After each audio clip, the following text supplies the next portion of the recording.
લીંબડી સબ જેલમાં પવિત્ર રક્ષાબંધનની ભાવભીની ઉજવણી કરવામાં આવી હતી।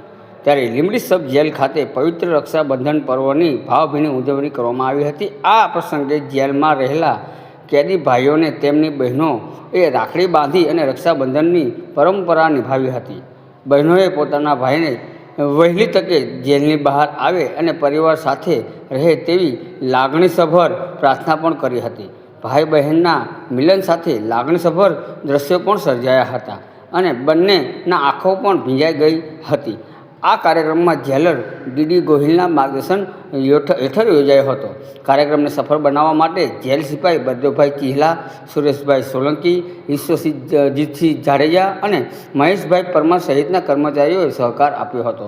કાયદો અને વ્યવસ્થાની સ્થિતિ જળવાઈ રહે તે બાબતે ધ્યાન રાખીને સમગ્ર રક્ષાબંધન કાર્યક્રમનું આયોજન કરવામાં આવ્યું હતું। પવિત્ર પર્વ નિમિત્તે ભાઈ બહેનને સ્નેહ અને લાગણીસભર મિલનની જેલ પરિસરમાં ભાવુક વાતાવરણ પણ જોવા મળ્યું હતું।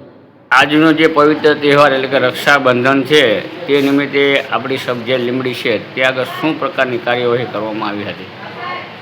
આજરોજ લીંબડી સબ જેલ ખાતે ભાઈ અને બહેનનો પવિત્ર તહેવાર રક્ષાબંધન એની હર્ષોલ્લાસ સાથે ઉજવણી કરવામાં આવી છે, જેમાં બહેનો દ્વારા બંદીવાન ભાઈઓને રાખડી બાંધવામાં આવેલ અને બહેનો દ્વારા એવું શુભેચ્છા પાઠવવામાં આવેલ કે મારો ભાઈ ફરીવાર જેલની અંદર આવા કોઈ કાર્યની અંદર આવે નહીં અને પરિવાર છૂટી અને સમાજમાં ભળી જાય એ પ્રાર્થના સાથે ભાઈ અને બહેનનો પવિત્ર તહેવાર ખૂબ જ હર્ષોલ્લાસથી લીંબડી સબ જેલ ખાતે ઉજવાય છે। અંદાજિત કેટલીક બહેનો આવી છે? અંદાજિત કેટલીક બહેનો આવી હશે?